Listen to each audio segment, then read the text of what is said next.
সন্ধ্যা। আমার নিবেদন কবি সুকুমার রায়ের লেখা কবিতা গোঁফ চুরি।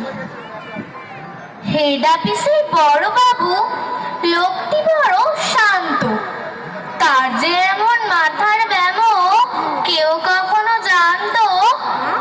দিব্যি ছিলেন খোশ মেজাজে, চেয়ার খানি চেপে একলা বসে ঝিমঝিমিয়ে হঠাৎ গেলেন খেপে। আটকে উঠে হাত পা ছুড়ে চোখটি করে গোল, হঠাৎ বলেন গেলুম গেলুম, আমায় ধরে তোল। তাই শুনে কেউ বদ্যি ডাকে, কেউ বা হাঁকে পুলিশ, কেউ বা বলে কামড়ে দেবে সাবধানেতে তুলিস। ব্যস্ত সবাই এদিক ওদিক করছে ঘোরাঘুরি। বাবু হাঁকেন, ওরে আমার গোঁফ গিয়েছে চুরি। গোঁফ হারান? আজব কথা, তাও কি হয় সত্যি?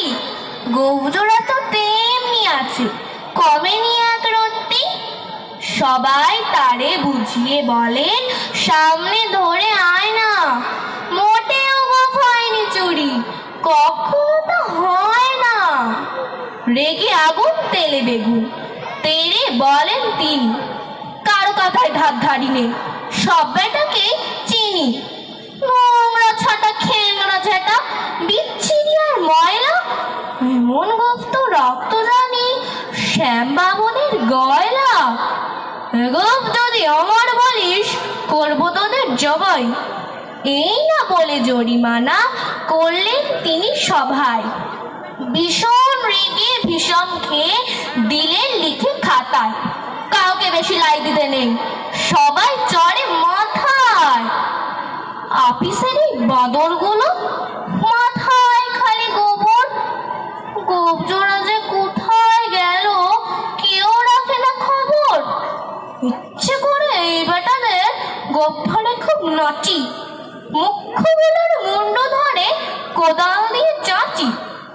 গোঁফ কি বলে তোমার আমার, গোঁফ কি কারো কেনা?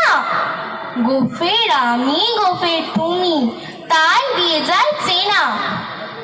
নমস্কার।